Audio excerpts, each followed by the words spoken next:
Hi everyone and welcome to episode 4 of AJ and Geordie's huge trip. So today it's all about Pearl Harbor, the National Memorial in Hawaii, Honolulu.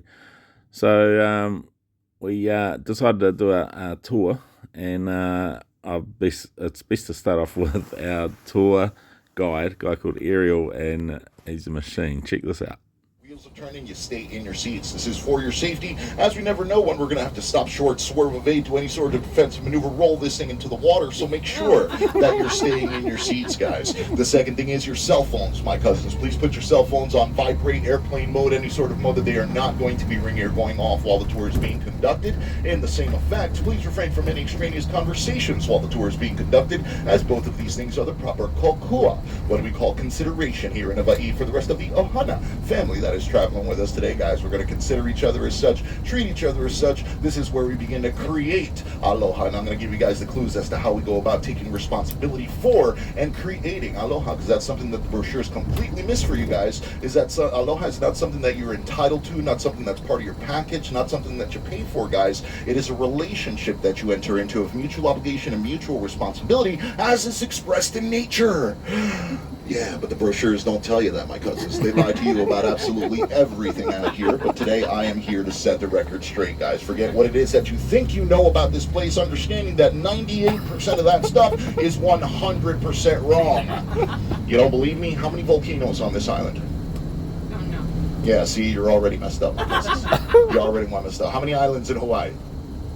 Yeah, see? See, we got a lot of ground to cover, my cousins. It's okay, guys. Don't give me the answers, because understand you are wrong. I already know, guys. No worries, my cousins. I'm here to set the record straight today. I have a wonderful tour for you guys today. We are going to see absolutely everything that's out there at Pearl Harbor. I'm going to give you guys the narration, who the names, the dates, who was who, what was what, when they did it, how they did it, who they did it with, all that good stuff, my cousins. That, and I will need you guys to pay attention, because we're heading into the second most active naval base in the United States inventory. So the rules that we have to follow out there are very strict rules, and there are no ifs, ands, or buts about them, okay, my cousins? So you guys stay with me today, and I'm going to make sure we have a wonderful day. Does anybody have any questions for me before we get started? All right, guys, sit back and relax. Got a couple minutes before we get out onto the highway. We'll start our program as soon as I get up onto the highway and I take my lane, my cousins. Welcome aboard, guys. Aloha.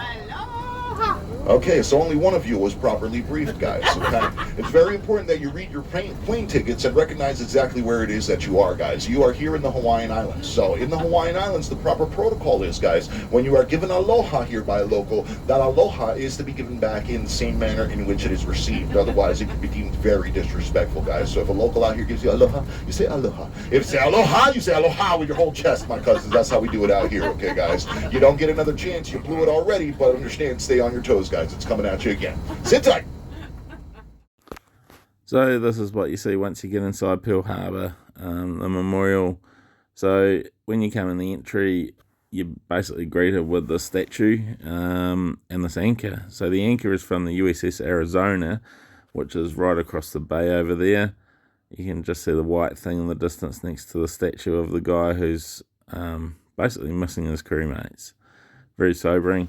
There's the anchor from the USS Arizona. So to give you some history, the Arizona basically sunk in Pearl Harbor with 1,100 crew on board, and they all perished. So the Arizona Memorial was a grave to all those sailors on board. Very sobering. Here's a scale model of the Arizona. So you can see she was a decent sized battleship. She was torpedoed and bombed by Japanese bombers in their surprise attack December 7th, 1941. So here's the Arizona underwater. That's one of the gun turret mounts. You can see quite a bit of the Arizona from the memorial station. Just for that, the station was the white thing we saw earlier. You go out on a boat. So there's another one of the gun mounts. That one's underwater. And this is more of the Arizona looking back towards the USS Missouri, which is one of the America's last giant battleships that they took out of service. The Missouri sitting there, she's considered to be guarding the Arizona, which is really awesome considering what a machine she is. I'll talk about the Missouri when we go out and see her later. So you only really get about 10 minutes on board the memorial to the Arizona, and then they take you back to shore. So the next thing we went to have a look is this. This is the USS Bowfin, which was a very successful American World War II submarine used in the Pacific. There's a picture of me with it. The Americans and most of the Allies used to name their submarines after predatory fish, which, if you think about it, that's exactly what a submarine is. Here's Georgie checking out the main deck of the Bowfin. Now, we did do a video of the tour of the inside of it, but I haven't put it on here. It'll be in the next video on our channel, because it's pretty long and it's really well worth it. You'll enjoy it. The Bowfin is extremely well preserved. She's in great nick, and a real pleasure to tour the inside of her. This is one of the deck guns of the Bowfin. So they used to take these underwater with the submarine. Back in the day when submarine warfare was new, they didn't have all this flash listening equipment or everything. They had very primitive sonar. So your submarine didn't have to be aerodynamic underwater like they are now. Water dynamic? I don't know. But yeah, and they also had anti-aircraft guns. They were very fast on the surface, quite slow underwater because they ran on batteries. And on the surface, they ran with their diesel engines. So, and there are still diesel electric submarines nowadays, but better batteries, better engines, they run a lot better. Here's me with the anti-aircraft gun, having a bit of fun, looking through the sights, shooting stuff, doing boy stuff, as is the norm for me. The USS Missouri battleship. I've been hanging out for this for a long, long time. Used at the end of World War II. It's where the Japanese signed their surrender, right up to through the Korean War, Vietnam, and right up to the Gulf War. They used the Missouri for fire support with those huge 16-inch guns that you can see there. Just for reference, 16 inches is over 400 millimeters. Those guns could fire a shell over 40 kilometers with pinpoint accuracy. And here's us on the deck.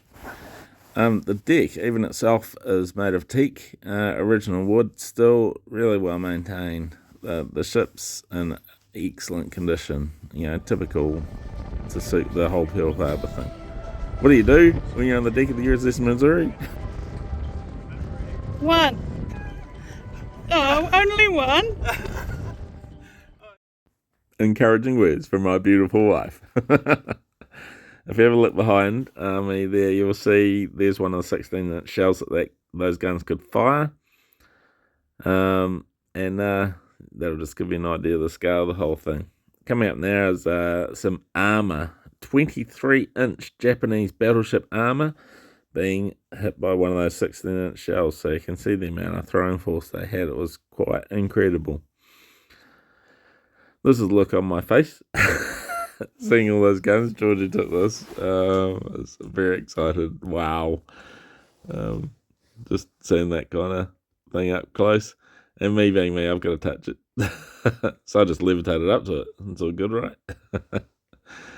And there's my face after that. And me being me, wanted more photos with the guns. And then take photos of Georgie with the guns. Yeah, all fun and games. It gives you an idea of the scale and size of them, though. They're huge. And here's the view from the navigation bridge of the Missouri. Oh, look at that power. Further around the deck, on the starboard side, is this plaque, which shows the exact spot where the Japanese surrendered after World War II, signed on the Missouri, which effectively was the end of all of World War II. There's a nice plaque here as well on the side of the ship talking about that. So once we finished with the Missouri, we got off there and we went ashore and we saw the memorial to the USS Oklahoma. So this was another ship that was sunk in Pearl Harbor in World War II.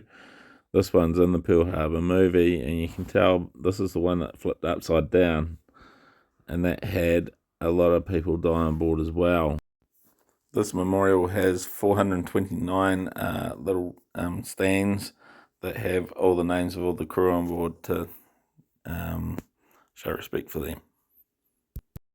Once we finished at the memorials, we were off to the Pearl Harbor Aviation Museum, which was very, very exciting for me.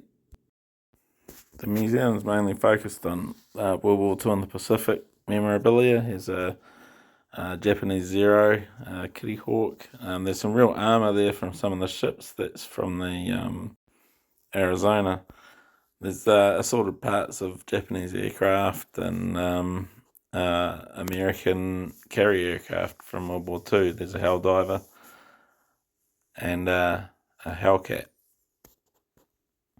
Then we went outside and we met with this beautiful Blue Angels F-18 Hornet, and then a very nice lineup of F-104 Delta Dart, F-102 Super Sabre, I think it is, and a T-33 Shooting Star. This beautiful Phantom, made famous from the Forrest Gump movies, and Vietnam. And this awesome lineup, F-111, F-14, F-15, F-16, which made me very happy.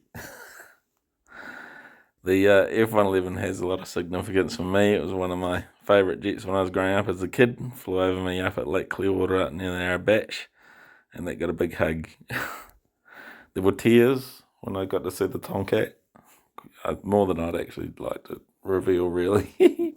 But that was just awesome seeing the Top Gun jet and in the flesh and touching it. I'm in the Guinness Book of World Records for touching both at the same time. The only person to do so. There was a lot of idolizing. And you gotta act like you own it. This is part of the deal. If they let you touch the planes, you've got to own the planes. You can see the inspiration there on the F-111 for my tattoo, lightning bolt tattoo. And then there's the F-15 and me pretending that I own the F-16 as well. Something awesome about Pearl Harbor is they've kept the original hangars, and you can see here bullet holes in the glass that were actually fired by Japanese Zeros when they attacked Pearl Harbor, and they've left that glass on the hangars. It's quite amazing. Some old relics there, an old B-17 Flying Fortress, Lockheed Lightning, that were left over from the attack. Georgie had to get a photo of me looking all emotional after all that. And then after that, great day. Fantastic night at the Hilton Hotel in Honolulu. They had their big free fireworks display every Friday night.